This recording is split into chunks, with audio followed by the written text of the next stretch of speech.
دوئل، اثر آنتوان چخوف، ترجمه احمد گلشیری با خوانش علی سفری. 1. ساعت 8 صبح بود.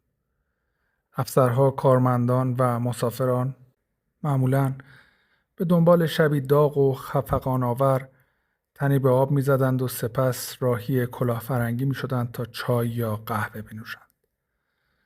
ایوان آندرییچ لایفسکی، جوانی 28 ساله لاغرندام و بلوند، دمپایی به پا و کلاه کارمندان وزارت دارایی به سر، هنگامی که پایین آمد تا کنار ساحل برود، با آشنایان زیادی برخورد کرد و در این میان دوستش سامویلنکو، دکتر ارتش را دید.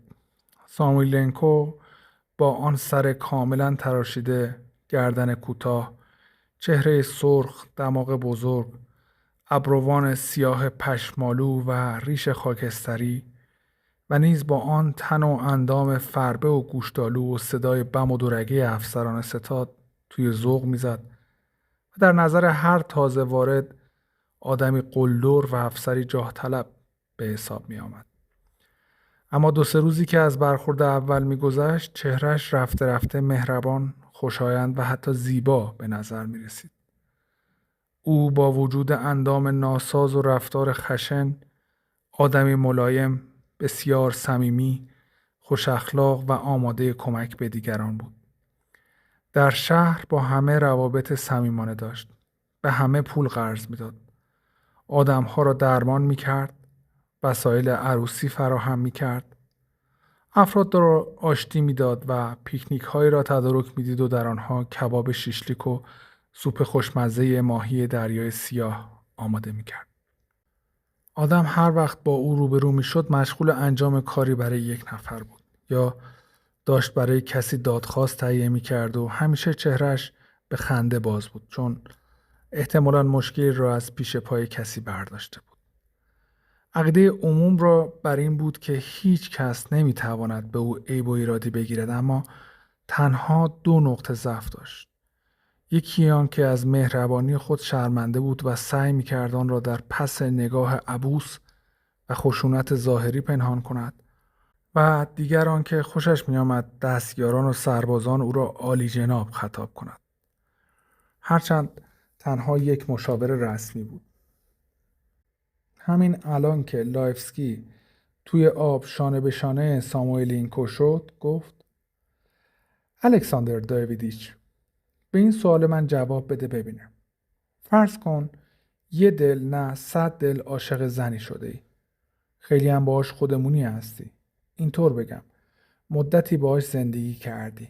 یعنی 2 سالی هست باهاش زندگی میکنی و اون وقت ناگهان، مثل خیلی وقتا که اتفاق میفته، ازش سیر میشی و دیگه حال یه زن غریبه رو برات پیدا میکنه. توی همچین موقعیتی برام تعریف کن ببینم چی کار میکنی. خیلی ساده است.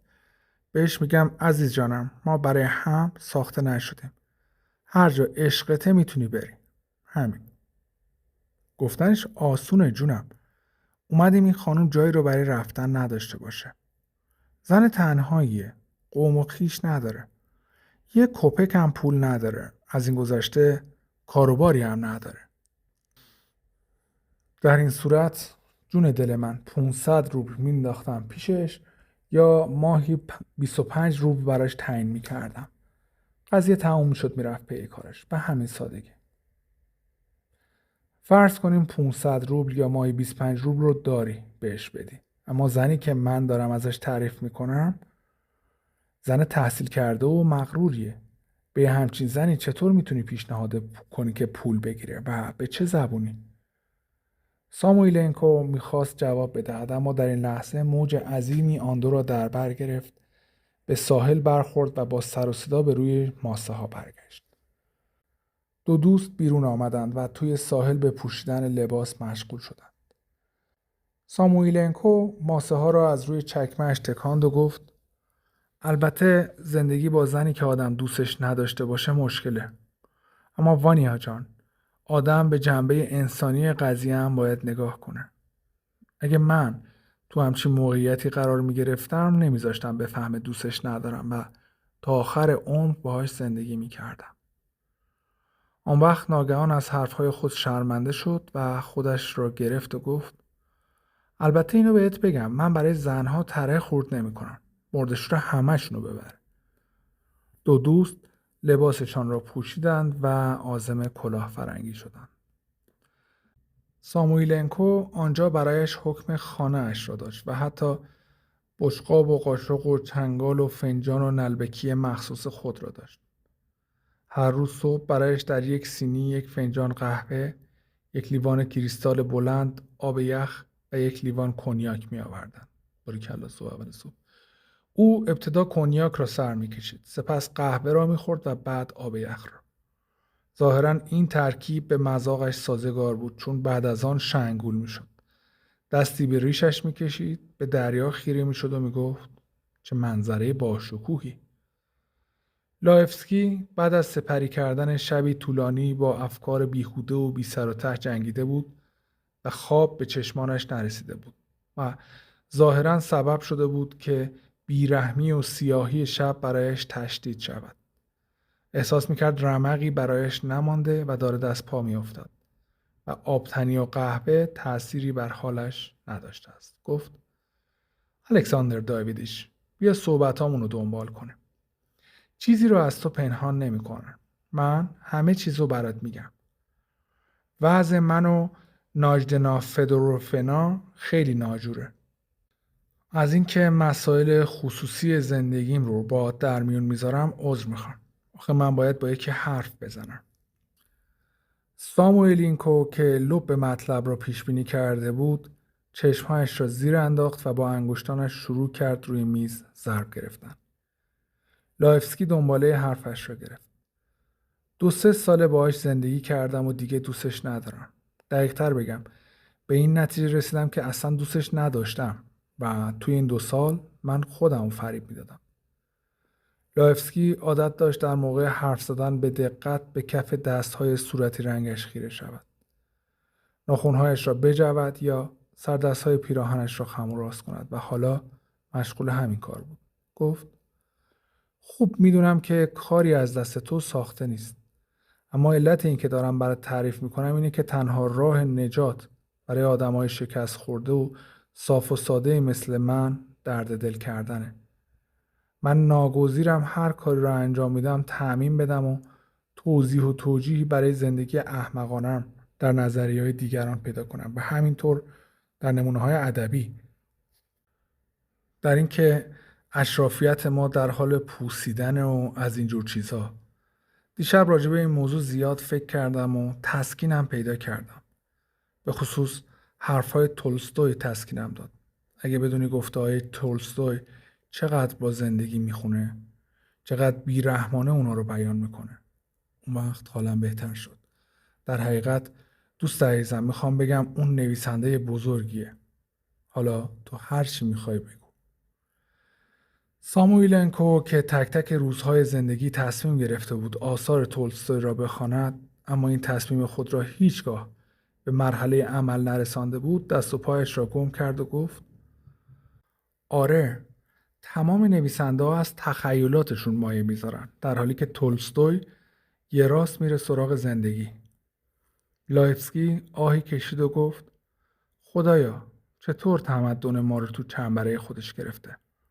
من دلباخته یه زن شدم، اونم دلباخته من. اولش هم با شبهای آروم شروع شد، با عهد و میثاق‌ها، با خوندن تیکه‌های جذاب ادبیات و بیان ایدئال‌ها و علایق مشترک. چه فریبی! اما ما داشتیم از یه چیزی فرار می‌کردیم.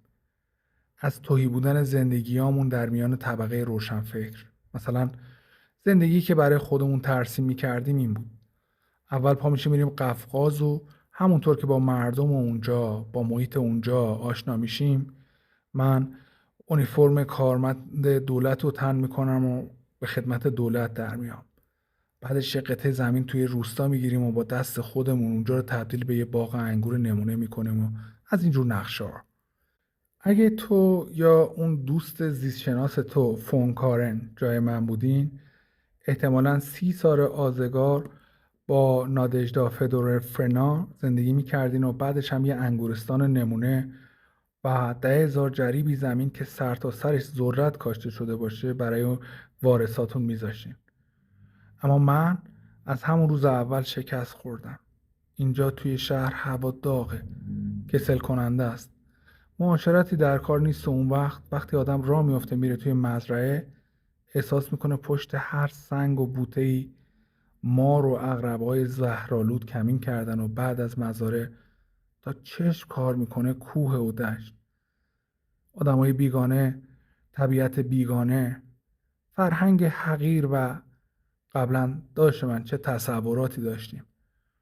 همونطور که دست در دست هم با نادژدا فدورینا قدم میزدیم و اون پالتو پوست خزش رو به تن کرده بود، درباره آب و هوای گرم و مطبوع اینجا چه رویاهایی در سر میپروروندیم، در حالی که لازمه زندگی تو همچین جایی جنگیدنه، جنگیدن تا پای جون. و اون وقت خیال میکنیم من چه جور جنگجویی هستم، یه آدم عصبی مفلوک، یه بیکاره. همون روز اول فهمیدم که رویاهای من درباره زندگی توأم با کار، اونم توی یه انگورستان، یه پول سیاه نمیارزه. اما از عشق برات بگم، صاف و پوسکنده برات بگم، زندگی با زنی که توی رویاها باشه و پاشه تا اون سر دنیا بیاد اصلا چنگی به دل نمیزنه. راستش توی خونه تنها چیزایی که آدم هر روز حس میکنه بوی اتوئه، بوی انواع پودر و دوا و هر جا رو نگاه میکنی کاغذهای مخصوص فر زدن موها و چی برات بگم، خودفریبی.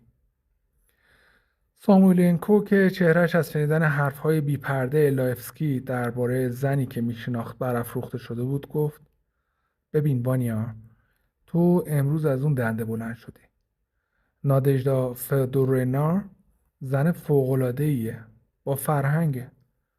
تو خودت هم البته فهمیده چیزی که هست شما ازدواج نکردین. به میزهای مجاور نگاه کرد و به حرفهایش ادامه داد: البته این تقصیر شما نیست و دیگه بگم آدم باید از تعصبات دور و اطرافش فراتر بپره و بپذیره که افکار تازه‌ای داره جای افکار پوسیده رو میگیره. من خودم طرفدار عشق آزادم، آره، اما عقیده منو بخوای وقتی آدم با کسی صمیمی میشه باید تا آخر عمر باش زندگی کنه. بدون عشق؟ سامیلنکو گفت: برات توضیح میدم. 8 سال پیش ما اینجا یه کارمند داشتیم، یه پیرمرد فوق‌العاده باهوش. چیزی که اون ورد زبونش بود این بود که توی زندگی زناشویی چیزی که مهمه صبره. میشنوی وانیا؟ عشق نه، بلکه صبر. عشق خیلی طول نمیکشه. تو 2 سال با عشق سر کردی و حالا ظاهرا زندگی زناشوییتون به مرحله رسیده که برای ایجاد موازنه، چطور بگم، از صبر باید کمک بگیری. تو به حرفای یه کارمند مفنگی اعتقاد داری؟ این حرفا کدومه؟ پیرمرد عالی جناب دورو بوده. جانم اون تمرین صبر و حوصله میکرده و بعد به چهره کسی که دوست نداشته به عنوان ابزار مهمی در خدمت تجربهش نگاه میکرده. اما من تا این حد سقوط نکردم. اگه من میخواستم تمرین حوصله بکنم میرفتم برای خودم یه جفت دمبل یا یه اسب سرکش میخریدم و کاری به کار آدما نداشتم.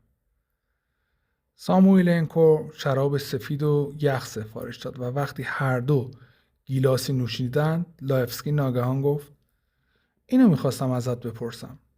نرم شدن مغز یعنی چی؟ نرم شدن مغز، چطور بگم، یه بیماریه که مغز نرم میشه، انگار بخواد به صورت محلول در بیاد. قابل درمانه؟ آره، به شرطی که بیماری پیشرفت نکرده باشه. دوش آب سرد، ضماد و چند جور شربت و قرص. خب بگذاریم.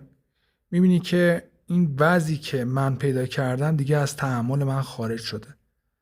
وقتی با تو هستم میتونم فلسفه بافی کنم و لبخند بزنم، اما توی خونه که هستم روحیه‌مو پاک میبازم. وضع من به اندازه فاجعه بار شده که اگه مثلا به من بگم مجبوری حتی 2 ماه باش زندگی کنی، گمون میکنم میرم هفتیری بر میدارم و مغز خودم رو متلاشی میکنم. و در عین حال اینو هم بگم نمیتونم ترکش کنم، چون تنهاست، بیکاره، نه من پول دارم و نه اون. فکر میکنم چه بلایی سرش میاد، به کی میتونه رو کنه. جوابی ندارم بگم.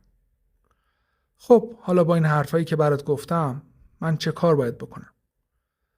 ساموئیلنکو که نمیدانست چه جوابی دهد منومنی کرد و گفت اون تو رو دوست داره؟ آره، دوست داره.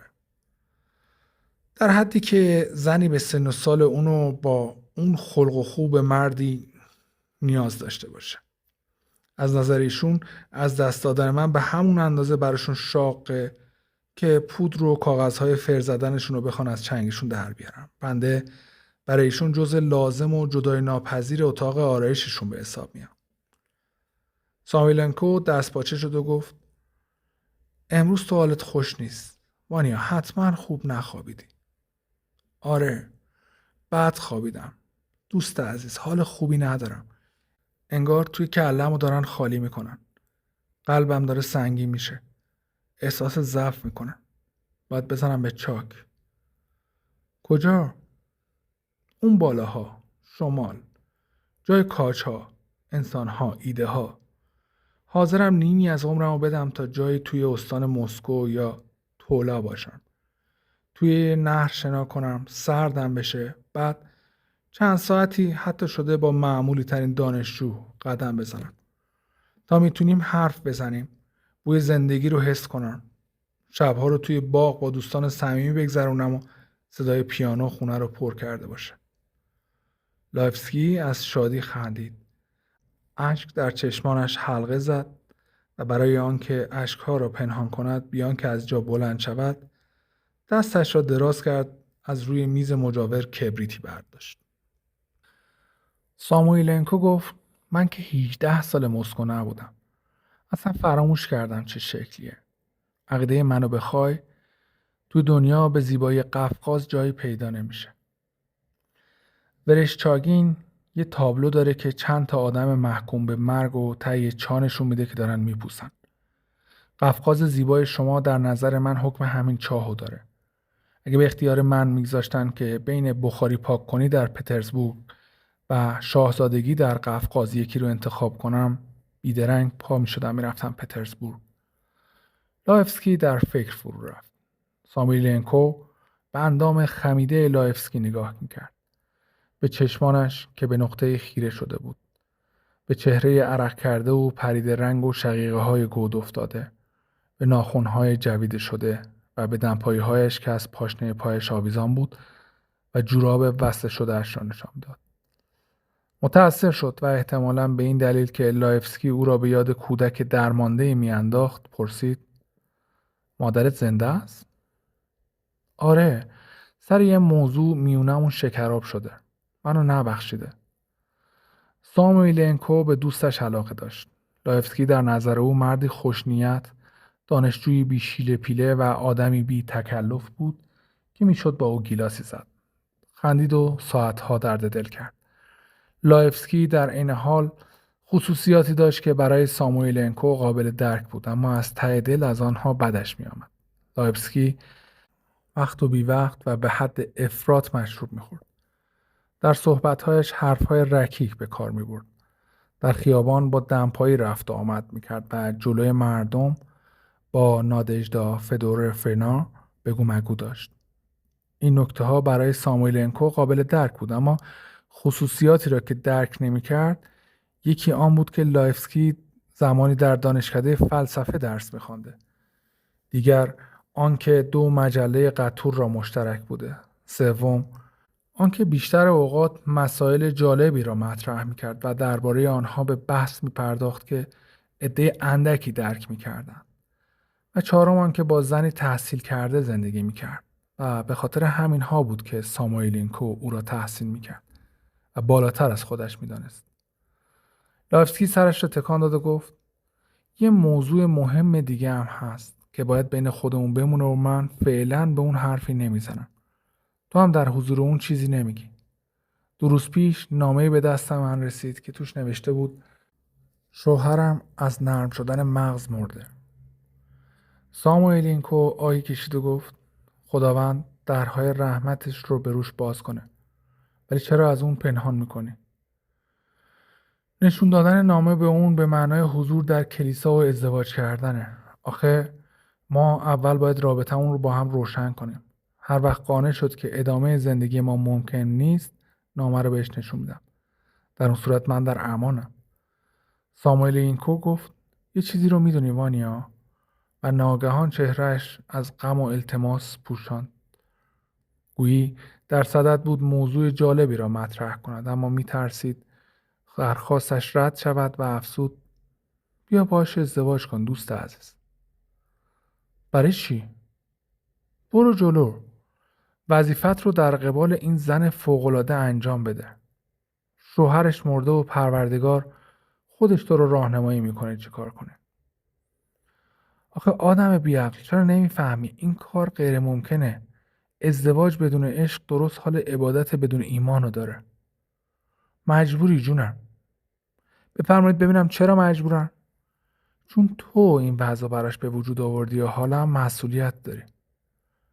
من به زبون روسی ساده بهت میگم دوستش ندارم. خب اگه دوستش نداری بهش احترام بذار. خواسته‌هاشو انجام بده. لایفسکی ادایش رو در آورد. بهش احترام بذار. خواسته‌هاشو انجام بده. انگار اون مادر روحانیه. اگه تو خیال میکنی تنها با احترام گذاشتن و برآورده کردن خواسته‌های یه زن میتونی باهاش زندگی کنی، معلوم میشه پزشک و روانشناس قلابی هستی. دکتر جون، چیزی که از هر چیزی برای زن مهمتره اتاق خوابشه. ساموئلینکو گیج و من گفت وانیا بگم من و تو چی هستیم؟ تو یه بچه گنده و نظریه بافی و من با همه جوونی مرد پخته و کارکشته‌ایم و بنابراین هیچ وقت نمیتونیم همدیگر رو درک کنیم. بهتر این گفتگو رو درز بگیریم. آن وقت پیش خدمت را با صدای بلند صدا زد. مصطفی حساب ما چقدر شده؟ دکتر بازوی لایفسکی را چنگ زد و با نگرانی گفت نه من میپردازم. من سفارش دادم. و به صدای بلند خطاب کرد به حساب من بذار. 2 دوست از جا بلند شدند و بیان که حرفی بزنند در طول بارانداز شروع به قدم زدن کردند. جلوی بلوار ایستادند و دست یکدیگر را به عنوان خداحافظی فشردند. ساموئلینکو آهی کشید و گفت حضرت آقا، جناب عالی خیلی نونور تشریف دارین. دست سرنوشت یه زن جوون با فرهنگ و زیبا رو برات فرستاده. اون وقت تو رد میکنی. در حالی اگه خدای پیرزن از سر و شکل افتاده به من میداد که فقط مهربون و با محبت بود، سر از پا نمیشناختم و میرفتم باهاش تو انگورستانم زندگی میکردم. آن وقت جلوی خود را گرفت و گفت و منتظر میشدم تا اون پیرزن برام سماور روشن کنه. و پس از خداحافظی با لایفسکی توی بلوار به راه افتاد. نیمتنه سفید رنگ پوشیده بود. واکس پوتینهایش چشم را خیره میکرد. سینه پیش دادهش صلیب ولادیمیر را که از نواری آویزان بود به رخ میکشید و همانطور که با قیافه عبوس با وقار و شاهانه قدم برمی داشت به خود میبالید و احساس میکرد که همه با تحسین او را مینگرند. او بیان که سرش را برگرداند همه جا را زیر نظر داشت و با خود میگفت که بلوار را بسیار بسیار زیبا آراستند. نهالهای سرو، اوکالیپتوس و نخلهای زشت و بیمارگون را زیبا میدید و تصور میکرد به موقع خود سایه های وسیع میاندازند و قفقازی ها هم مردمی نجیب و مهمان نوازند. آن وقت پیش خود فکر میکرد چیز عجیب اینه که لایفسکی از قفقازی ها خوشش نمیاد. خیلی عجیبه. از جلوی 5 سرباز تفنگ به دست گذشت که به او سلام نظامی دادند. یک زن کارمند توی پیاده رو دست راست قدم میزد و دست پسر مدرسه‌ایش را گرفته بود. ساموئلینکو در حالی که لبخند ملیحی بر لب داشت با صدای بلند گفت ماریا کنتی فونتا، صبح بخیر. دریا بودین؟ ها ها ها. سلام منو خدمت نیکودیم الکساندریچ برسونید. و همچنان قدم میزد در حالی که همان لبخند ملیح را بر لب داشت، اما همین که یکی از دستیاران نظامی بیمارستان را دید که به او نزدیک می شود، ناگهان اخم کرد. جلوی او را گرفت و پرسید: کسی توی بیمارستانه؟ خیر عالی جناب. بسیار خوب، مرخصی. و همانطور که با وقار و سلانه قدم میزد، راهش را به طرف دکه لیموناد فروشی کج کرد و خطاب به پیرزن یهودی سینه درشتی که تظاهر میکرد گرجیست و آنجا را میگرداند، به صدای بلند که گویی به یک هنگ فرمان میدهد گفت: خانم، لطفاً به من سودا بدین.